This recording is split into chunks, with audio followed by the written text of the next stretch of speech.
Confidentiality. Hey, it's important. We all have things that are confidential to us, particularly our financial matters.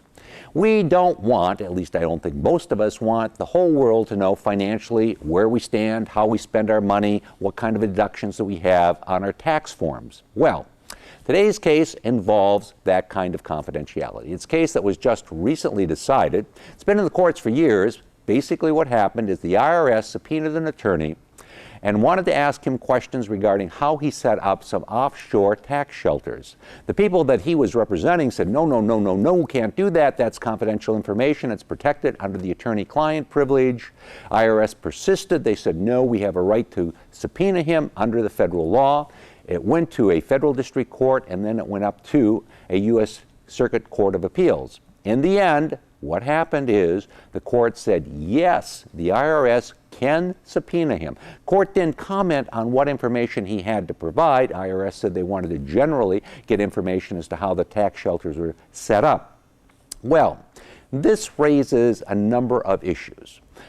A lot of people at this time of year are involved in preparing their taxes. Might have somebody else preparing your taxes. Might be a H&R Block, might be any kind of a tax preparer.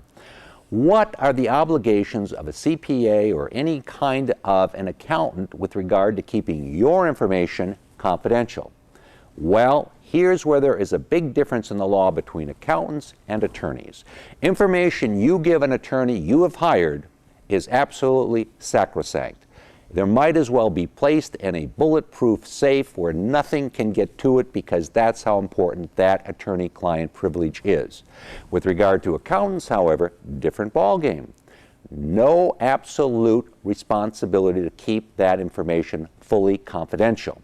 If it is subpoenaed, if somebody has some case going forward and your records are important to that case, are relevant to that case, well, they can be subpoenaed, and your accountant is going to have to turn them over unless you can find some reason they should not be turned over.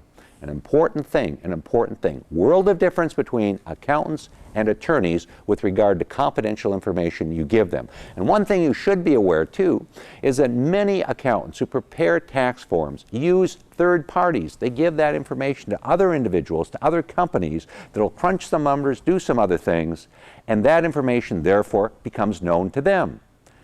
How do you prevent that from happening if you don't want that to happen? Well, you just tell your accountant that you don't have my permission to give this information to others. And in all probability, you signed an agreement with your accountant, and in the fine print of that agreement is probably found the ability of that accountant to give information to third parties to help him in preparing your tax returns or doing other work for you. Do you want to have that happen? Well, that's up to you, but that's something you should talk to your accountant about.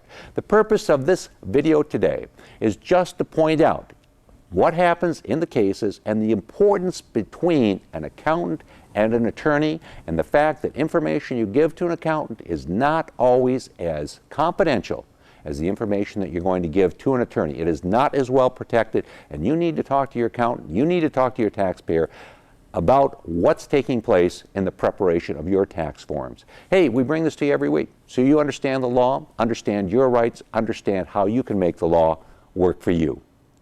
I'm David Allen.